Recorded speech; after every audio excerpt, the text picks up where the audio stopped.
The Adventure is Nigh plushies are here! Hey pals, wanna see my new knives? Look out, adventurers! It's the evil wizard, Mole Cutpurse! Not so naked and defenseless now, bitches! Take this!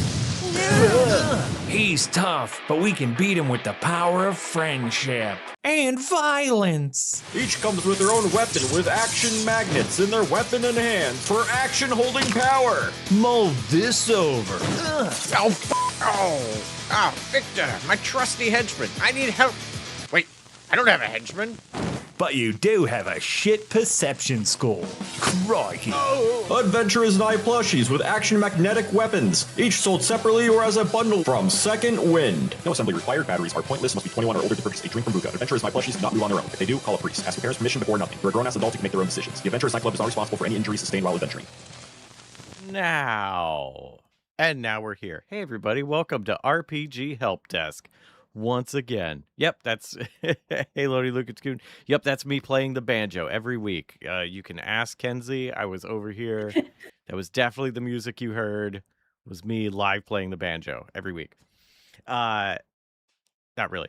We're just here to talk about fun stuff, specifically with tabletop RPGs. Today's topic is going to be world building with everybody at the table, something that's come up several times throughout. But Kenzie brought it up as a topic, and I was like, please, let's just talk about that for an hour. So that's what we're doing today. So Kenzie, please introduce yourself and say all the cool things that you do so people know what you're doing. Of course. My name is Kenzie Tartaglione. I am the creative director and editor for the podcast queeRPG, which is an anthology podcast, an anthology actual play podcast, in which we focus on playing games made by queer designers. And also, if anybody knows what the Crit Awards are, my friends I was in a show called Monster Hunters Club over on Guild Superior, and that show's up for a Crit Award if you want to go vote for that. It's super fun. Yeah, we're just like 12-year-old monster hunters. That's what the show's about. I feel like there should be child labor laws against that. Well, I mean, no one knows that we're monster hunters. You know, we're like latchkey kids. Oh, okay. So this is for hobbying. You're not getting paid. Yes, we're hobbyist monster hunters. Yes. Cool. It's like so bullying no prevention, but for the supernatural. That's delightful. Thank you so much for joining me today. I am so excited to talk about world building as a whole group, because I very much subscribe to, I think the whole table should help build the world. I think not only like, hey, this is my character and I'm from here and let me tell you about this place, but also like, we've walked to a town or we've entered a district of the city. What does it look like? What's special here? And like giving elements of that to players and the GM to be able to play with each other with that, because it's a cooperative game. Yeah. So for chat, everybody, if you have any questions about group world building, your suggestions for it, your apprehension towards it, your questions about it, please let us know, and we will try our best to answer it. And if we don't, you will get a personally written apology letter from me on a postcard sent somewhere else. Okay, so I want to start this off with like starting small. Like, what do you do just for the general how to get everybody on board with we're at a new city. What's here? Do you ask leading questions? Do you have like an in-game reward? What works best for you personally? Yeah. I think that it helps if you have a table of players who may not be super skilled in meeting you as a game master or a dungeon master in that space of world building, then you definitely need to help lead that conversation. So if that is, you give the general overview of the new city, new place, new house, and the like themes or vibes of that place that you're going for, the tone, and then you give starter questions of, does this city have a market? is there a fight club? Is like you kind of ask if certain things would be in, all Hmm. players and especially in D&D are going to say yes, there's a fight club. There's But gotta be. you kind of lead in that way, and you also make it a full group effort so that you're not just calling on one person and putting them on the spot if the table might not yet be comfortable with this idea. Hmm. But yeah, you have to gently lead until people are more comfortable just kind of throwing out ideas when you ask. Yeah, I think to that point, the leading questions are very helpful. The is there a fight club? Very great question. They probably again will know the answer to. Um, I'm currently in a game with a DM who's doing a great job of that, of like cooperative world building in a town that we're a city that we are in. And Hmm. like every new district or area we go to, it's like, what's here? One of the really good some of the leading questions that he's had is like, oh, here we are in, Boris Downs. What's the landmark here? Like, and that gets us Mm, thinking about like, okay, well, what's the a cool thing that could be here? And then like so for one of them we were like, oh, it's the clock tower's here. There's a big clock tower. And then, it's like, oh, okay, cool. What's special about it is his follow-up question. And now mhm, we're like, I don't know what's so cool about this clock tower. And like and that's been fun because we've built on other things. So like the place where the clock tower was somewhere that was like a little more run down than other places. So it's like, well, why is this mhm, big clock tower here? And it was like, oh, cool. All right, here's the story. And we kind of back and forth a little bit. And we're like, a big flood came because there's water nearby and it wiped out this area. So this area is like, a little more run down. It didn't destroy the clock tower, and the clock tower's never been wound since that day, but it never stops running and nobody knows why. And it's like, cool, now we have this weird haunted clock tower that like we don't fully understand and everybody's a little scared to touch it.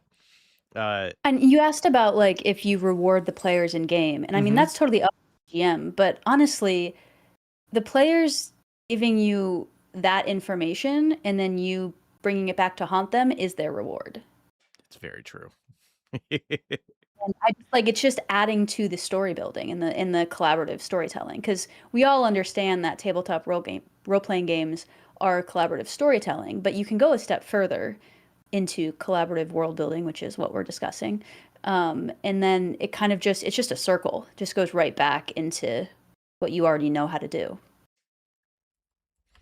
Yeah. I Cuz I think have you done any with like specific rewards of like either like, a thing for reroll, a hero Mhm. point for rerolls, or you get an item, uh anything like that? Or do you find that to be a bit more kind of Yeah, I haven't really done it like that necessarily. I think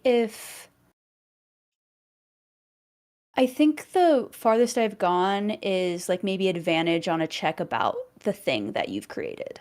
mhm. So if you're in a place and again, we can use your clock tower example. You guys created this clock tower and then my job as the GM is to probably, use that in the game, make something connected to that. And so I would do like advantage on a history check to know Ooh. information that sort Yeah, of thing. Yeah. I like that. Yeah, not quite a, item of like, oh sweet, now you get a magic sword because you described a clock tower. Because one, that get out of hand real fast. But yeah, advantage on a related check is a nice little token to have that you could use. Yeah. That's cool. Uh, Especially in games of like, I think that's one because we're using Cipher system.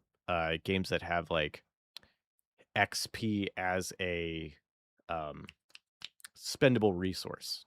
That's a really Okay. nice one to be like, oh, everybody who says a thing, cool, you get 1 XP for that. And then that's towards your leveling, and also in certain games you can use it for other things like temporary bonuses, re-rolls, other stuff, which is great to just have a little bit of on hand. Yeah, I guess my answer was specifically for D&D. Um, in other games though, like I don't find it necessary for any sort of reward because it's mostly built into the game. Like for instance, Monster Hearts, if I ask you what your teenager's room looks like, you should know that. You're the teenager living in that room. You know what I mean? Like there's not necessarily a direct, answer reward system in that sort of game. Mm-hmm. Yeah. Yeah, this was one thing we were mentioning beforehand too. That games that aren't D&D do a much better job about baking in that collaborative storytelling. Yes, I think where I found the issue to be is either playing D&D or playing other games in which my players have only played D&D before. Because that game is built for the DM to be God and to know everything and tell you what you're seeing. And a lot of other games are built more collaboratively. So a lot of times, when if I'm playing another game and I'm asking for like history backstory, I'm at the same time asking you to make a place in the town or give me a handful of NPCs or, what does the school hallway look like? What does your locker look like? So it's already kind of baked so into good. the development before like pre-game development. Yeah. Yeah. I love the personal, like, what does your locker look like? I think that's such a good touch. Similarly in Brindlewood Bay, which I will always go to bat for, a thing of this is your cozy space, what's in it? And Mm. then also giving that up to other players, and every player has to say, this is a thing you have in your cozy space. And they do that for every player, so you end up like building it out. That game is related to Roseville Beach or inspired by? I don't remember. I also don't remember. I know it's Making that up. technically Apocalypse Engine, but Okay. is quite a bit different from like the other Apocalypse games I played, like Monster of the Week. So, but it is technically within that.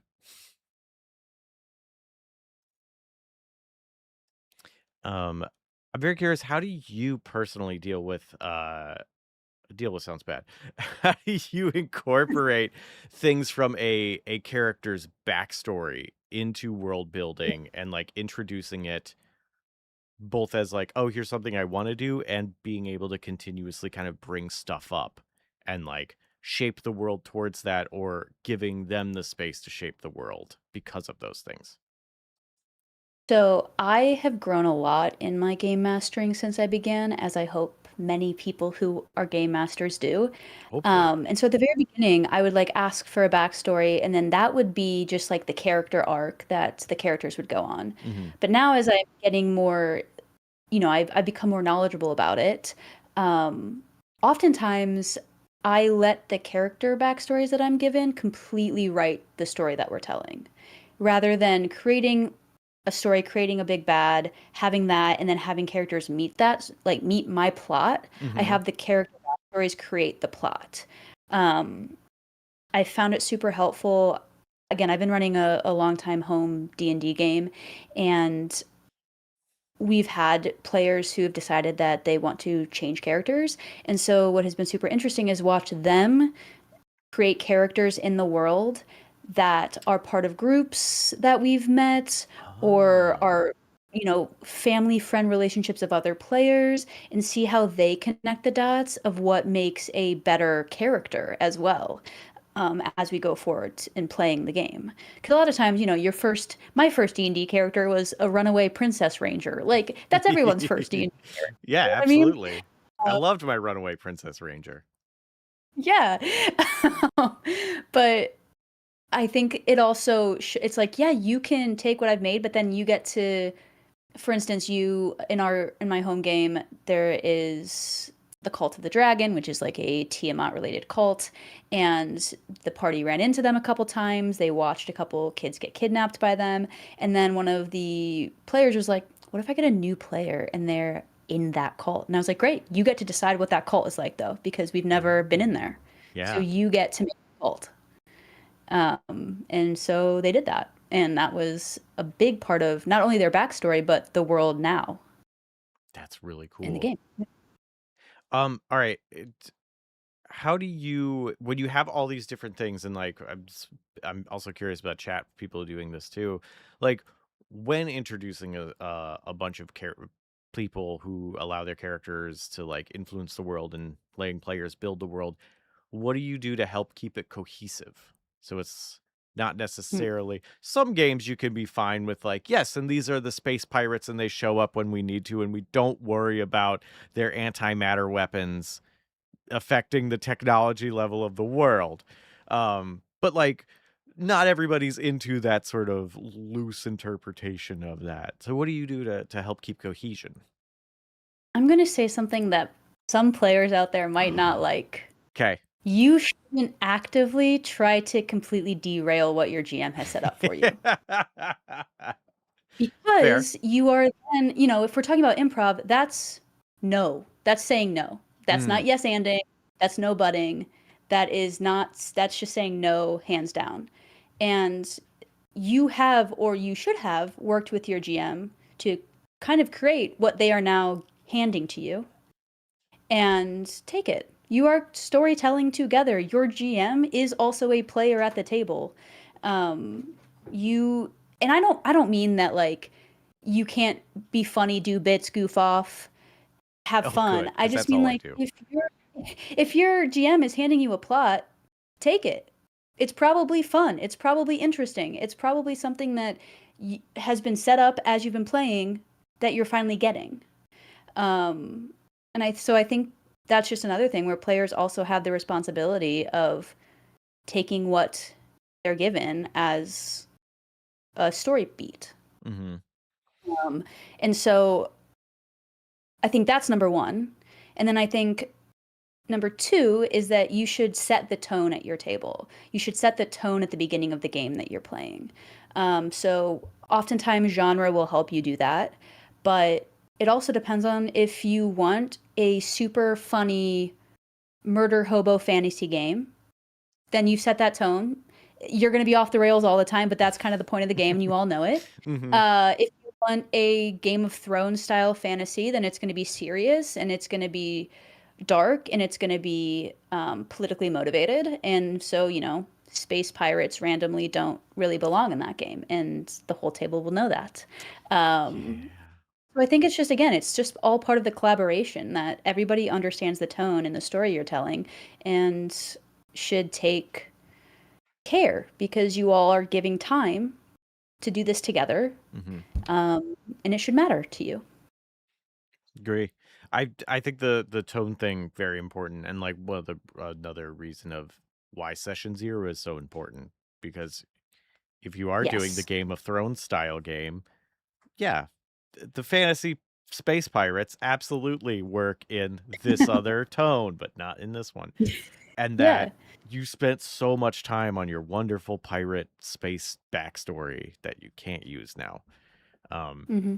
yeah, And this is a Mhm. different topic that we don't need to get into, but it's also like not every table is for everybody. So if you want to It's true. play a space pirate game, then don't play with the table that wants to play Game of Thrones. No one's going to have a good time. Yeah. Whereas pack up your space pirate. No, all right, I will play this one later. That's fine. For this one, I have to do something else. Um, this is a thing that I meant to ask earlier and then got distracted. Was for when you're getting people to incorporate, to like everybody work together to building, how do you keep everybody incorporated? Like, because some players are kind of shy and like they don't necessarily want to speak out unless they have to, or they don't feel like they have a good idea, or um there's just a very powerful presence at the table and everybody is just kind of like waiting. How do you get everybody involved? Yeah, table politics can be interesting as well if you have big personalities or shy personalities. I think it also depends. You also have to think about giving players their moments, and you can make it very clear at the table that the session that you are doing today is very much going to be about one of these characters. And so the rest of you are there and you're helping, but that's the main character for today. Mm, And I think that helps shyer individuals or people who are quieter at the table, because everybody then knows to help build them up. So even if they're still like, it's hard to be the main character. It's hard to take all of that on. But when you have a table who's supporting you and being like, yeah, do this. What have you thought about doing this? Can you do this? Like, they're kind of your support group and helping you make the decisions that you're going to make. And then I think if you have somebody who's just a big personality at the table, then it is kind of the GM's responsibility to be like, hey, it's not your turn to speak right now. We have to give this to somebody else. And I know that can be, people can be hesitant because a lot of people don't like confrontation. And I get that because I don't really either. But, everybody's, and here's my cat. And everybody is here to have a good time and play the game. And so most people who are talking over other people don't really know that they're doing that because they're just excited to play. And so incorporating their ideas and then making sure that other people have a chance to talk is just about where the focus is at that time. Good answer. I like that. Yeah. Because that's a thing I always try to keep in mind is like the incorporation of everybody, because it is easy to just lean back on other people taking the lead, or like feeling like I don't have a good idea, and like it's always more fun when everybody's involved. Yeah, and I don't often play with strangers, or when I do, it's for like a produced show. And so I don't have a ton of experience at playing with tables where players may not know each other or be able to read each other. Usually I'm playing with a group of people who know each other very well, which makes things a lot easier. Definitely does. Yeah, or people who've like signed on to a project, so they know what they're doing in a professional setting. It is a little bit harder when you have a table of people who may not be very familiar with one another. But then I think that's when you start your game, maybe playing other games, which I know that I really wanted to talk about was GM-less games. Yes, very good for Yes. world building, because you Yes. don't have a central person saying this is how it is. I also think that you can bring other games into the game you're playing, whether that's D&D, whether that's Cypher System, whether that's Cyberpunk, anything. You can bring other games in. queeRPG is just closing out our 4th season, in which we played Moonlight on Roseville Beach, but our epilogue episode is actually a game called, I believe, I'm going to butcher, I think it's called World Ending Game or Story Ending Game. So it's a completely different game as our last episode, because the point of the game is to end the story you're telling, to bring catharsis to the characters. So you can do that in your home game or in any sort of game. But as far as world building goes, there are a ton of GM-less world building games that are like map makers. I've done Beak, Feather, and Bone, which is a map labeling RPG. So you have a map, and then you go around and you, like, somebody will label a building, somebody will say, like, make a NPC that goes to that building, somebody will give them a personality. So it's a fully cooperative map building game, and you can then use that map as like a town in your game. That sounds awesome. Yeah, it is good and tried and true because I've used it before, so I know. Okay. There's also go ahead. I was gonna say there's also one called Ex Novo, which is a city building game as well. It's like a cooperative map drawing game, so you can draw a city map together, sort of thing. Yeah. That's cool. In the Beak, Feather, Bone, do you like do like that for like a whole bunch of stuff to build out a city? So like everybody's gonna do a building, or eventually everybody's gonna do a building, an NPC, and a something else, and then it's just depending on who's paired with what. Yeah, the game does have very specific rules for like everybody will get like a community role, and then you take turns claiming and describing locations. So you're not like building the city. You should already have a pre-made map Okay. for this game, and then you just flesh out like the building's role in the community, and then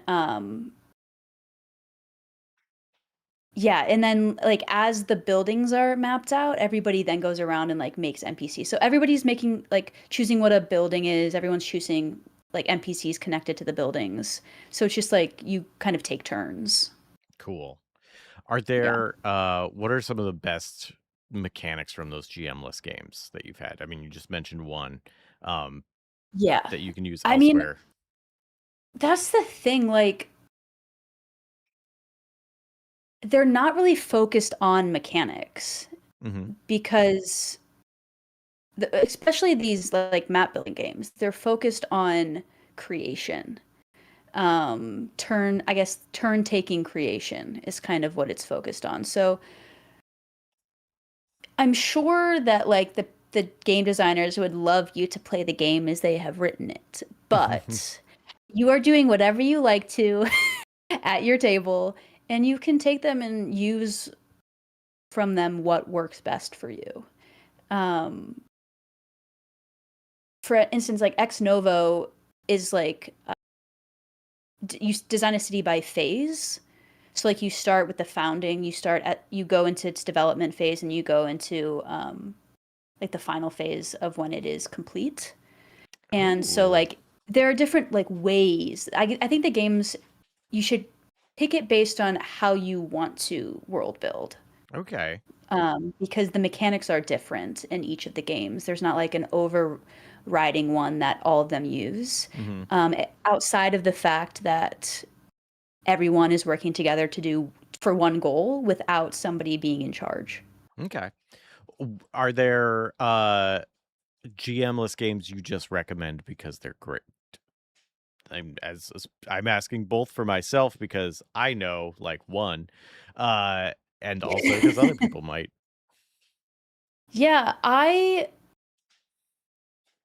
I've played Wanderhome, which is a pretty well-known title, I believe, by Jay Dragon, same person who developed the game Yazeba's Bed and Breakfast, which I've played one time and it was super fun, but that game is so interesting because this is actually one of my new favorite mechanics, is a GM-less game in which each session you may be playing a different character, and somebody could be playing the Ooh. character you played the session before. Oh, So fun. you're kind of like separating yourself from character a little bit. That's cool. Yeah. Um, I found that a lot of prompt-based games are good for people who may be hesitant at trying GM-less games Mm-hmm. because the prompts kind of become your GM. They lead you through the game. So if you're not certain that you want to jump into this role of not really knowing if you can, take the story in the next direction, you don't want to talk over somebody else, prompt-based card builder, like deck builder games are really helpful. Okay. What's a good prompt-based game? Um, I played this one called Homecoming by Megan Cross, which is kind of it's a little bit generational trauma, but that's what it's about. It's about this daughter who goes back to her home, like her family's home, to find out why all of the women in her family go missing. And this is a game where multiple people are playing one person, and you are drawing cards that signify the rooms and then the events that happen in the rooms. And then Interesting. you role play off of that. Oh, that's cool. I love the idea of like a single character with multiple people playing them. I think that's so cool. hmm What was the name of that one It's again? very fun. That one's called Homecoming. And then I mean, a lot of people know about this game, but it's just great, is The Quiet Year, which also is Mm, technically a map building game, but it's not a map building game that you can really use to design places for other games. It's kind of its own thing. But that is also a prompt-based game. yeah, I've heard of Quiet Year and absolutely want to play that one. Although Yeah. Homecoming also sounds really great. Wander Home also sounds cool. So I Yeah, hopefully Wander we'll Home be is good. not a prompt-based game, but it is still a really fun game. Hopefully I'll be able to play all of these because I like playing games. Yeah. So We have a few questions from chat, so I want to get to Sure. some of those.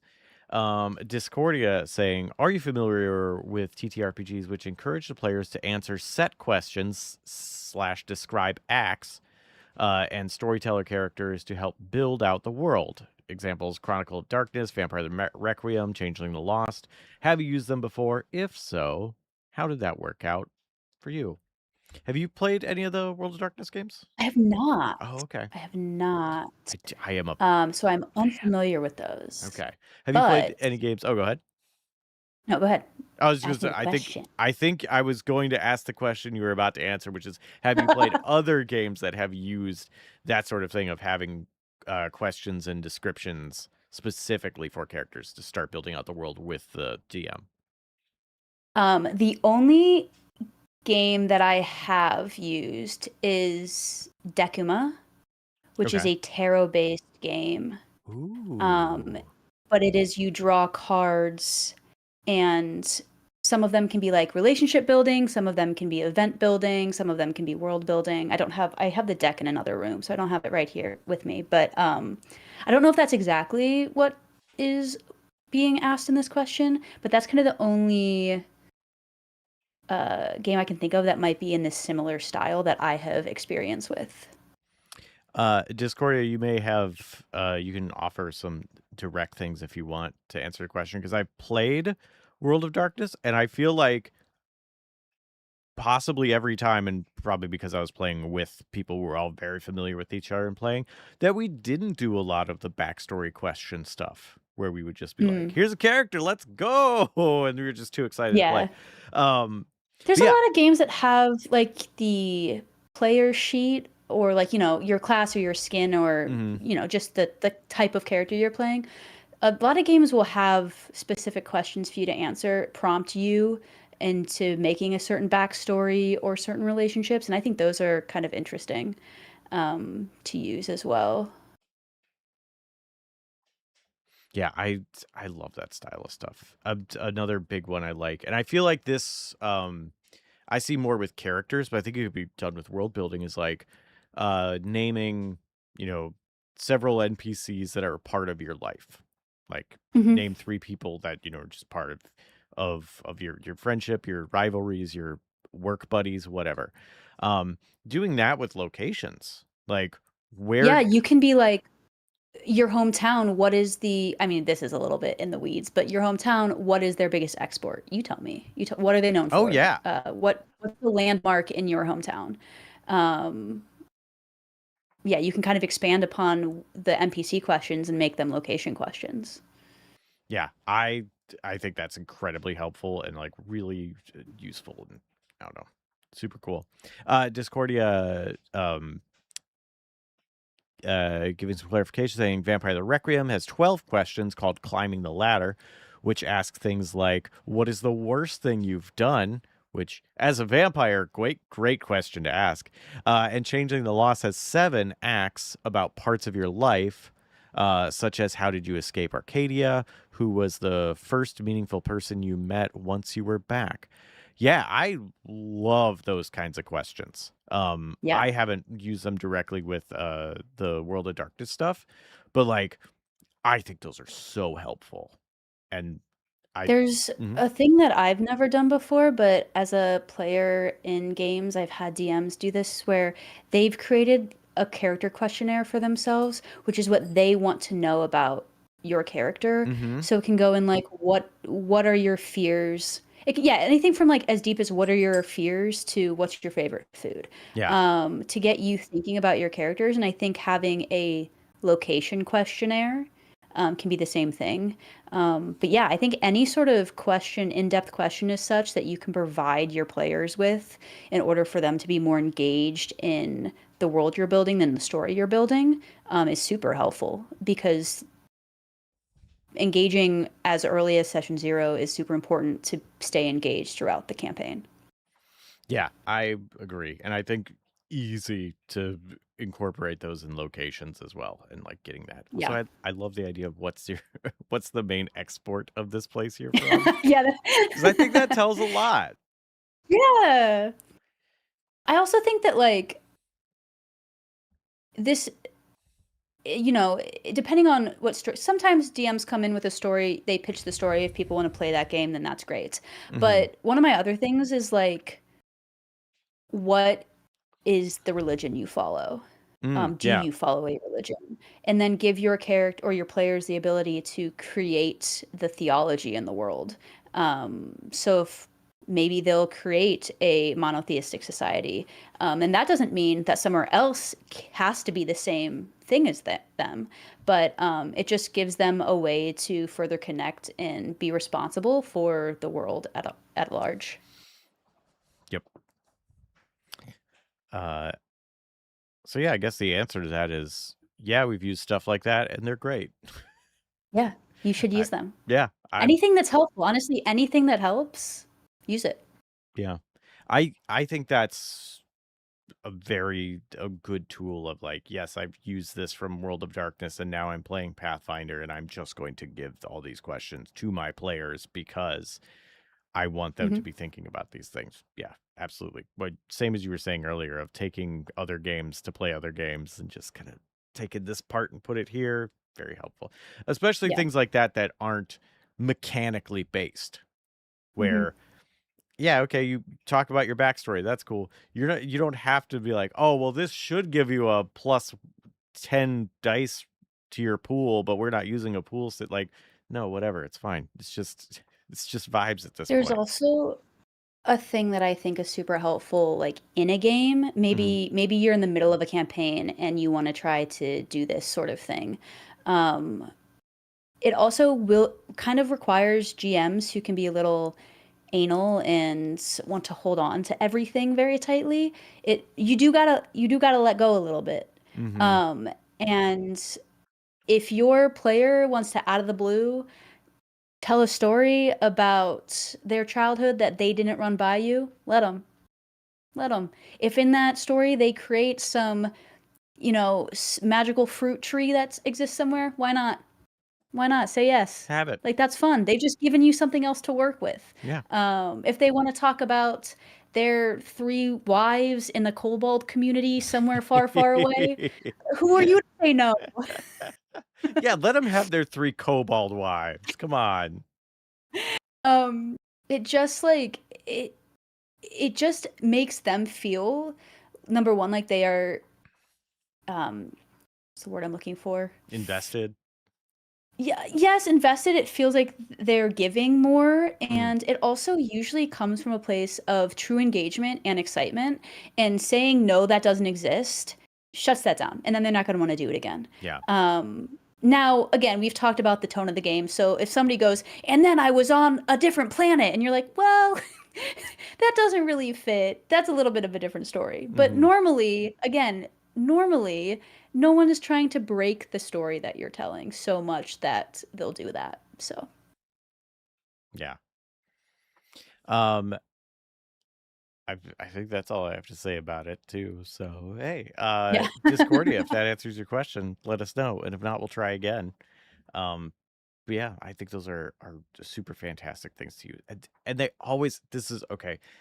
And please, for everybody watching, incorporate locations in those too. I always see them Mhm. about characters and moments, but like widen that to places. Mhm. And then you can have a magical fruit tree, which is great. And then when they go back to it, turns out it got chopped down, and now you can introduce a great new villain Mhm. because some terrible lumberjack came through and tore it all down. Yeah. They'll give you things that you can then do what all GMs want to do and get back at them about. And they'll do it just because they're having fun and they don't know that they're doing it, and then you get to use it. Yep. So let them talk. uh, so another question from Immense Cookie. Great name. How big is this cookie? Like a cookie cake? God, Love I cookie, love a cookie. right? Saying summer school holidays here in the UK now. I've got a sesh with my 10-year-old, his friend, and his dad. Are there any tips you could give for the kids to feel like they've really chipped in when yeah, the kids have chipped in and keeping the GM on track and session on track. Yeah. There's I really wish I knew this creator's name, but there's this man who runs a D&D game with his family and his kids' friends. And I've never run a game for kids, but what it feels like, what I'm understanding from this is that it's super easy to redirect some crazy thing a kid has said into something that works without shutting Mm. down their idea.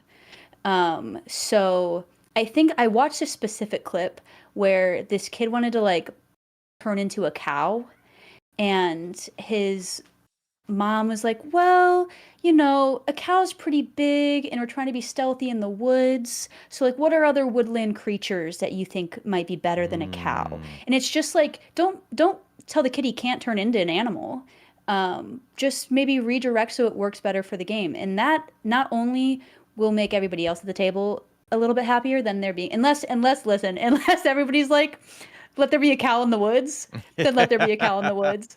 But if that feels like it's going to mess up the game or do something where the kid in the future is not going to be happy with that choice, then I think, yeah, just a little redirection, then give them what they want. And I was going somewhere with this and it has fleed my head. I thought that was a good destination. I guess it was Yeah, there partway was just there. no, we were almost at the end. So, yeah, just a little bit of redirection. Oh, and then also like ask them questions. This is also helpful, I think, for anybody, but ask them questions. So like you're setting up a scene. These characters walk into this town. It's getting dark outside. You hear a spooky noise. What do you feel? Like Mm. like ask the kid to like explain like what his character would feel, because then that will help explain the actions that the character might want to take. Um, and we'll just engage more with the idea of improvising and storytelling. Because Yeah. that's what we're really doing when there's a kid. We're really through TTRPGs and children, we're really teaching them how to tell stories. Yeah, I really like that. Describing, I mean, that's great for in general, is like how do you feel, Yes. but like especially at kids when they're trying to learn and understand how to play the game. Um Hmm. I think a redirect is possibly the best answer of, okay, Yeah. you're going in this way, don't say no, say, well, what about, and Hmm. guide them. Because it's also a matter of like, they're probably not trying to derail you. They're just No. Yeah. excited and had just seen a thing about cows, and so that's on their mind. And they're not Yeah. thinking about how a raccoon would be a much better choice in this stealthy Yeah. woods mission. I also think when you're playing with kids, this is when you do let the space pirates happen. You don't play like when you're running a game for kids, you don't have as much of a um, sided sandbox as you would have for adults or people who've played this game often. I think when the kid is like, my character saw an alien, maybe they did. Mm. Why would, and then the questions can be, why would there be aliens in this world? And it's not why would there be in the negative sense. It's what about this place has a connection with outer space. Hmm. Um, I think that games with kids are a little bit more fantastical and should be allowed to be a little bit more fantastical. Because there's imaginations are running wild, and Yeah. TTRPGs you can literally do anything. That's what makes them the So greatest games, is you have yeah, that ability. which is sometimes people get like what's it called when there are too many choices? Oh yeah, choice Choice paralysis. paralysis. Yeah. Yeah. But I don't really think the kid is gonna have that. I think the kid is just gonna say something crazy. Yeah, we develop choice paralysis, unfortunately. Uh I think a thing that we had mentioned earlier too is the leading questions. I think that is another Hmm. very good way to help the kid feel, uh more involved. Especially like it doesn't have to be, always at the beginning, very much oh, okay, well what's special about this wagon? You're just in town, you need Hmm. a taxi ride somewhere. There's a wagon, what's special about it? And the kid can be like, there's no rider, it's just a talking horse that pulls the wagon. And like that's the person controlling it. Be like, great, perfect. I There's also now. think you might have an easier time with that with kids than you would with people who've played before. Mhm. Um, I just think they are a little bit more open to coming up with stuff. Like they want to create the thing. They want to be in charge a little bit. So let them. Yeah. Let 'em. Yeah, let them. Yeah. I They'll- think too, if you're concerned about like them learning the mechanics of the game, Mhm. a lot of visual aids will be helpful. So like drawn maps, Mhm. maybe rulers to be like, say they go, I cast fireball, and you have to explain that fireball has this massive area of effect that it takes and it will hurt their party members. Mhm. Visual aids will help with that. Or I do think that the kid is probably not reading the rule book and you can just make that a smaller range. You can just Right. say it works. sometimes sometimes you do just lie. Be like, oh, you could cast that at a lower level, and then it won't be as Yeah. big, and it won't cause a problem. It's like, oh, okay, sure. Like, all right, good. Uh, yeah, bending rules for that, especially in a rules heavy game, like if you're playing Pathfinder with a kid. Yeah, I agree. They're not going to read the Yeah. rule book, um, Hmm. and also it's also why other RPGs exist that have lighter rules, so you can sort of play Yes. with that elasticity of of rules and still have it Yes. work. Immense Cookie, let us know if that answers your question, and if not, we'll try again. Because really good question. I hope you all have a really fun time. Oh, another thing I would just say for adults playing with kids, kind of what you were saying earlier, let yourself go a little wild. Like just, Hmm. you, as adults, we are all a little more set on playing in those rigid spaces. Um, yeah, just don't worry about it as much. Yeah. Have fun, and that everybody's having fun. Kids are kind of similar to the player who's never played a TTRPG before, who comes in and blows your mind with choices Mm-hmm. that they make. Yeah, It's like, wow, that's refreshing. I it think maybe you'll is. feel that a little bit. That's refreshing. Yeah, I love running games for new players because of that. Like Hmm. there are things that like we all get caught on, and that is just part of learning. But sometimes you could just see it in their eyes when they're like, "But what if I?" And like just something that completely off the rails in the best way possible. Like Hmm. that is a sound solution to a problem that you never would have thought of. Yeah. Uh, My cat is being super ornery, so I'm aw. sorry if everybody can hear her bell ringing and her scratching at things. She's decided now is the perfect time to be a menace. Now is the perfect time to be a menace. She's been sleeping all day and now menace. Yeah, because you're on the stream, so it's time. Hmm. Yeah, It's time. of course. Um, Lena Loki-kun with a question related to the group map drawing game. Is group world building easier with theater of the mind, or is it good to have a big general maps that can be cooperatively filled in through questions or statements from players? Very good question. Mm-hmm. That is absolutely table dependent. Um, I have found for games that have very specific mechanics like Pathfinder or D&D, I find that it's a lot harder to have people imagine those types of maps, mostly because a lot of their mechanics require distances. Mm-hmm. So while it's not impossible to play Theater of the Mind in D&D at all or Pathfinder at all, it's just I find players often find it more difficult to envision what they're able to do in those settings. I think in games that aren't so mechanics heavy, simple map is super easy to have. Um, I think that you don't have to though. I think also it's easier not to have a map in a less mechanic heavy game, um, because then it's about the location of the places don't really matter a lot of the times in games that aren't like the exact location. So if you know that your town has an old church in it, has a haunted house in it, it doesn't, and you know, like maybe the haunted house is on the outskirts, you know, maybe the church is in the center of town. Then your job as the GM is to be more like, in the situation I'm in, how long would it make sense and be helpful between those two places if they need to get there?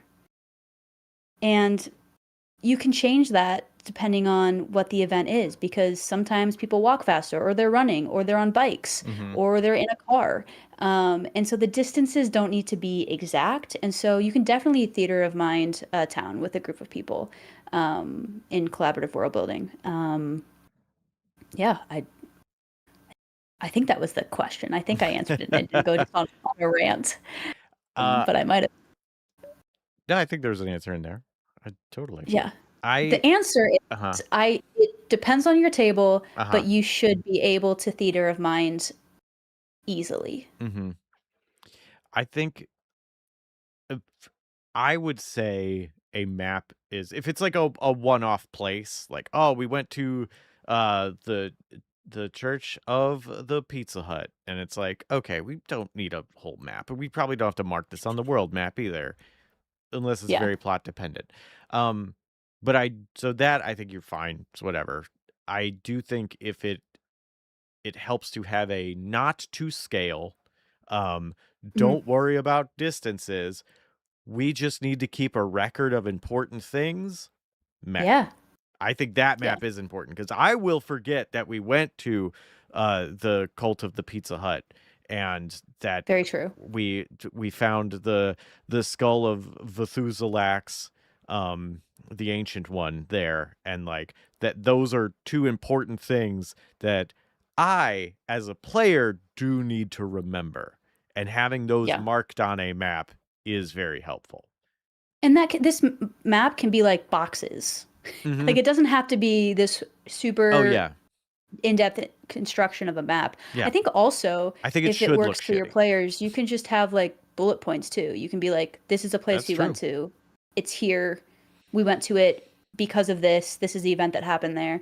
And you don't need to like actually draw a map. Just have a record of where you've been. Yeah. Yeah. I mean, heck, if you get best of both worlds, have a shitty map with bullet points on it, and just there you go. Where the bullet points are is like kind of where these things have happened. Yeah. I think I know I've said it was table dependent, but I really do think that, because if you make a map, some players are going to stick to that. And if you said it took you 5 minutes to walk from this building to this building, then the next time if you say something else, they're gonna remember that, and they're gonna hold you to it. While if you theater of mind it and you go 10-minute walk, you get there, they're not gonna remember as well, because they can't visualize it. So it kind of depends on how loosey goosey you want to be, and what type of brains your players have. Yeah,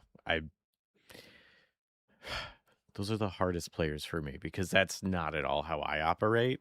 And then it's like, oh no, someone is keeping track of this. Good for them, but also it's not something I'm going to remember. Which is a thing that I have been told is a good reason for hexes, for doing like a hex crawl, having for your map. Okay. Where like, if every hex is a certain distance, then you can just quickly calculate, like, well, we know if one hex is a mile and we're moving at this speed, we'll go this far, kind of a thing. Which, yeah, having a nice little layout for that is super easy. Talk with 50 bits to say cat tax. And that several people have mentioned, if cat wanders onto camera, no one's going to get upset. She did, but the overlay was too high, so you couldn't see her. Oh, no. But she did. I could get her. No one will be upset if a cat shows up. And if anybody does get upset for a cat showing up, you're probably in the wrong spot. I'm sorry. Here she be. She does not want to be held right now. She's got a lot of energy. But yeah, that is her. Be free. Be a menace.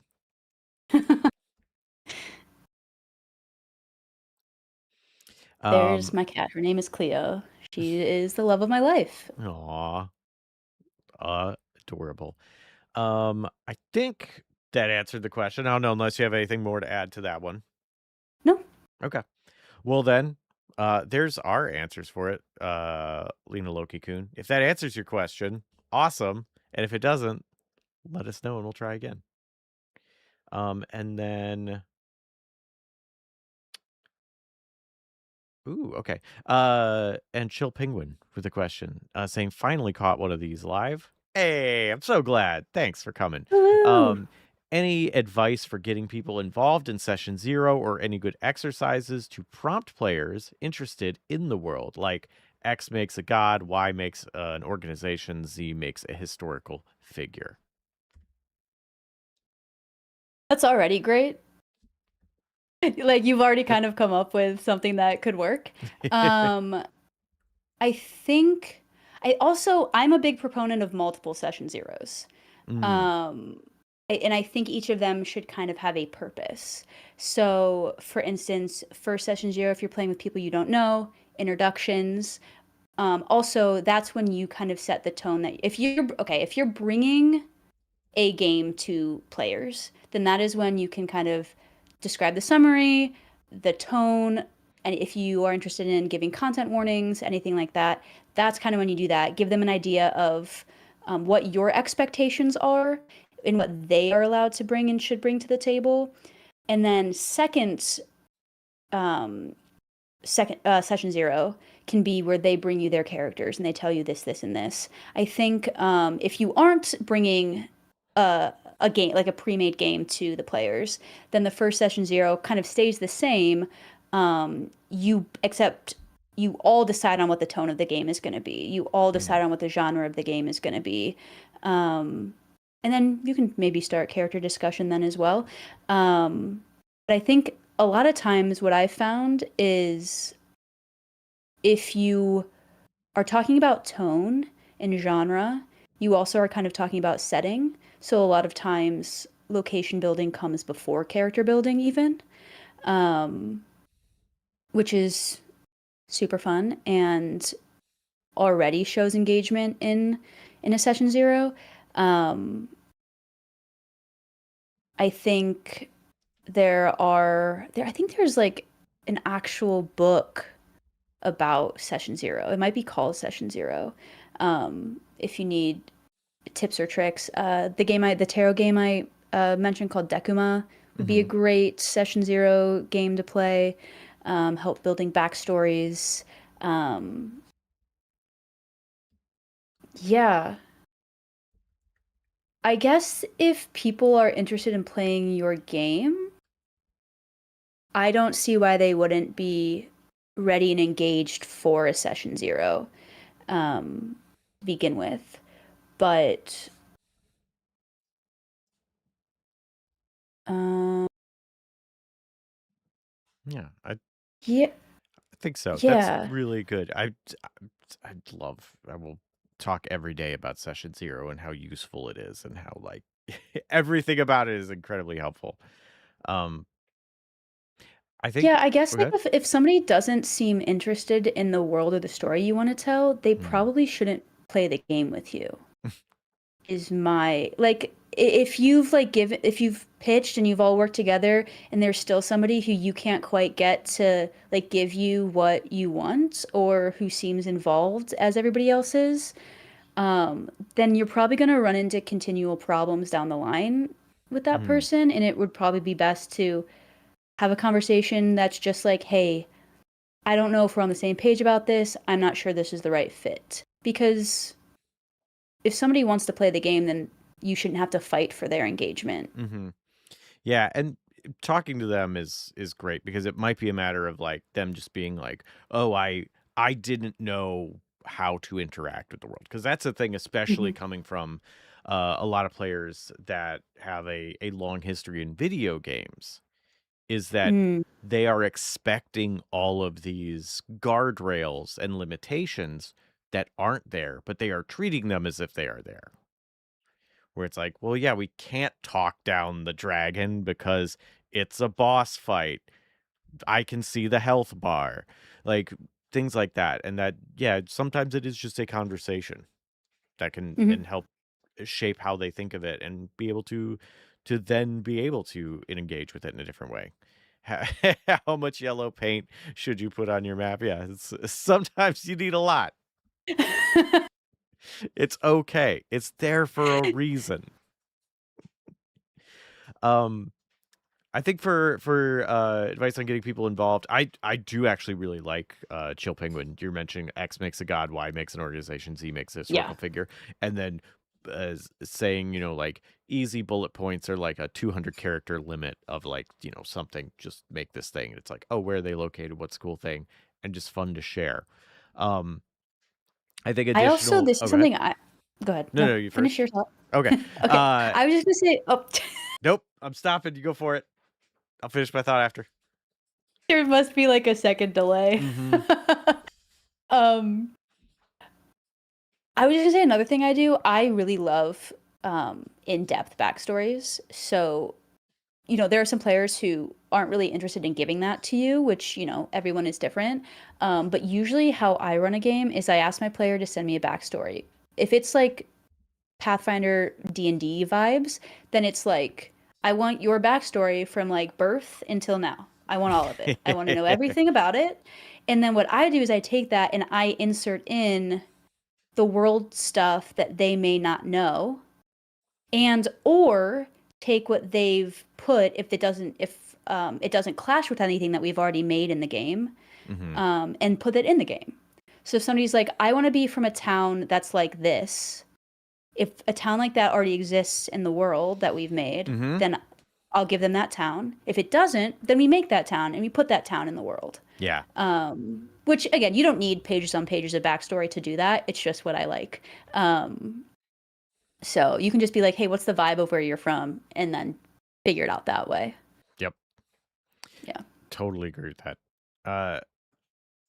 I think okay, so other than the organizations, historical figures, which again, I think it's a great one. Mhm. Which you just mentioned, hometowns is a great one. Just explain Mhm. what's your hometown like? What are Yeah. their main religions? Are they agnostic? Are they a kingdom? Are they a democracy? Uh is it a lottery who runs the town? Like how's this work?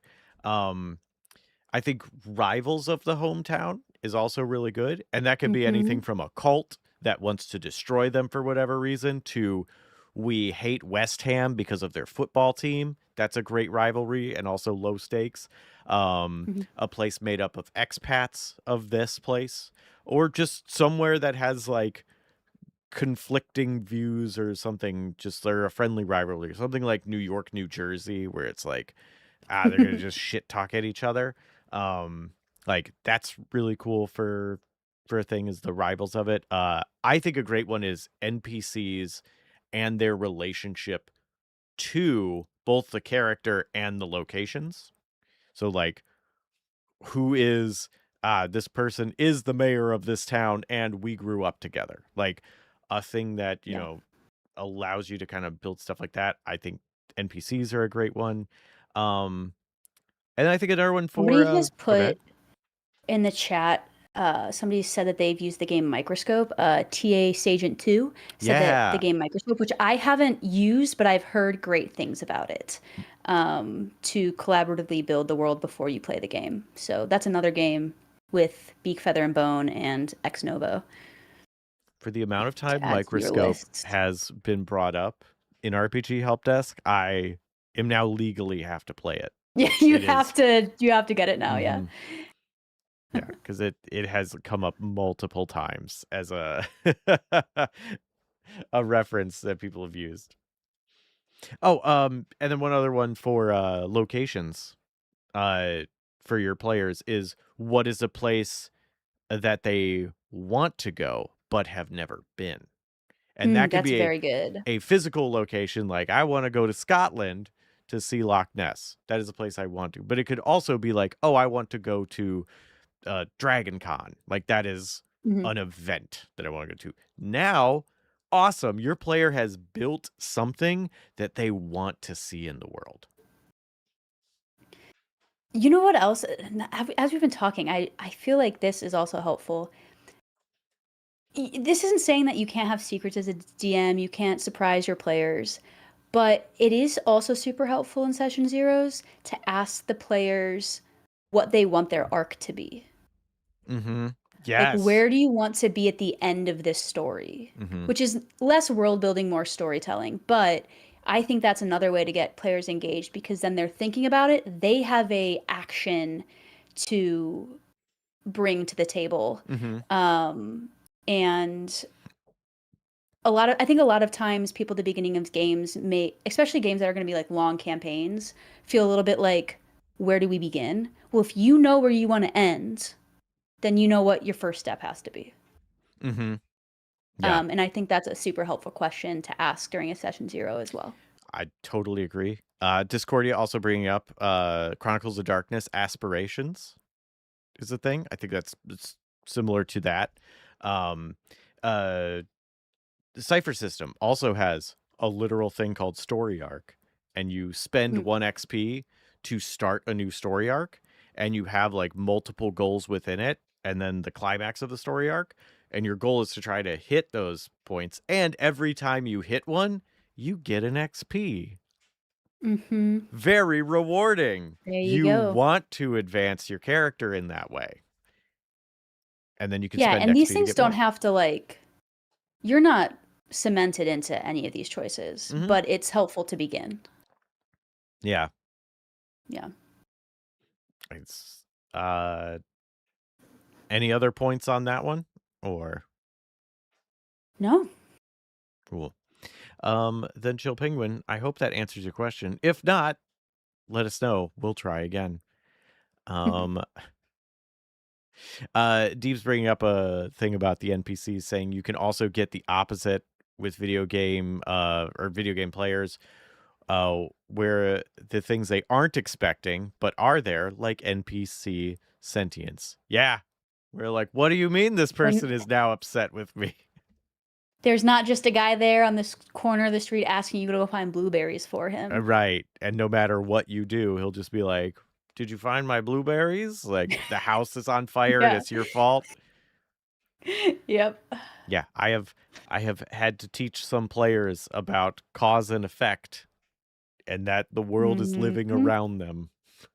That is also sometimes like that's why one of the things I mentioned about session zero was set up expectations. And I don't mean that you have to like go through why are TTRPGs different than video games, but you can just be like, hey, the story that we're going to be telling requires you to engage with it as if the people in it are real and the world continues to orbit as we play. A lot of moving parts behind the scenes that players don't account for. Mm-hmm. Yeah. Blueberry guy will remember The that. guy will remember that is good. Absolutely, Yeah. Lena Loki saying Jesse know nothing about soccer, and then mentions West Ham. It is only because I've seen the IT crowd. That is the only reason I know that West Ham is a soccer/football team. That's it. And you talk shit about it? I know that people Okay. talk shit about it. I Oh, don't okay, care. okay. I just know that there's some rivalry involving West Ham. Isn't there like a male actor who owns that soccer team now or something? I have no idea. Yeah, yeah. I'm not Nothing. super knowledgeable about sports. If it's not roller derby, I probably don't know about the sport. I think Okay, but okay. Wrexham and West Ham do sound similar. Oh.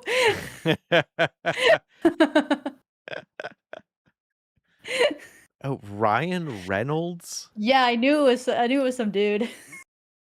Why does Ryan Reynolds? I guess when you're rich, you just start buying sports teams. You can do whatever you want with money, I suppose. You know, that is kind of one of the cool and terrible things about it. You can. That's the questions we had, and I've got to go, so we'll have to wrap it up there. Yeah, But of thank you course. so much for talking about this. Yeah, I thanks for love having world me building. on. Yeah, absolutely. I hope this was helpful to everybody else and that you can get more involvement from your players about building the world and to relax a little bit on your world building and help let them build it. And if you're a player, on how to incorporate that into your DM's game. Hmm. You got so much work to do. You can give it a little bit to your players to do. Yes, that's also offloading some of the work is very helpful. And Yeah. like a lot of times players are very willing to do it. Like Hmm. especially when it's like, oh, okay, let's divvy up responsibilities. Like who's the map maker? Who's going to be writing this down? Who's keeping track of stuff? It's all very, very helpful. And that a lot of people are willing to do it. I also find Yeah. it fun where it's like you get to do a little silly thing. Like I've been the map maker sometimes, and I will tell everybody that I can't draw and that my handwriting will be hard to read. And then that just becomes part of the map. It's great. Also, Incarnity, Yep. thank you so much for gifting 5 subs. I think it's 5, 1, 2, 3, 4, 5, 6. 6 subs, and I can't count. Thank you very much. I appreciate that. Yeah, that is all. If you want to replug everything you do and any specific cool things that you got coming up that people could check out. Yeah, on Monday, the epilogue of queeRPG's fourth season will be airing. Ooh. And then we're gonna go on a little hiatus, and then we're gonna have a show playing this game, Defenders of the Almanac, which is about animal folk fighting mechs, trying to save the woods home from mechs. And that's gonna be DM'd by Edward Spence, if you know the man, and a bunch of cool players. So that'll be out sometime in the end of summer, fall area. Um, if anyone's going to Gen Con, my friends at Twice Rolled Ooh. Tales have a screening of one of their actual plays in the film fest called, Nice. I don't remember the name of the show, and I'm trying to Oh. to give them props, but I'm sure you can find the list if you're going and take a peek at that. But other than that, that's all for me. Cool. For everybody around these parts, you can check out Adventures Nigh as a new episode on Saturday coming out. It's delightful, I promise, because that's what we make is a delightful show. And then I don't know, there's a bunch of streams happening around here, so you can check those out. And then of course next week more RPG Help Desk. So thank you very much, Kenzie, for coming. Everybody can Of check course, out thank you so much for having me. you are very welcome. You can check out queeRPG and all the cool stuff around here. So bye everybody.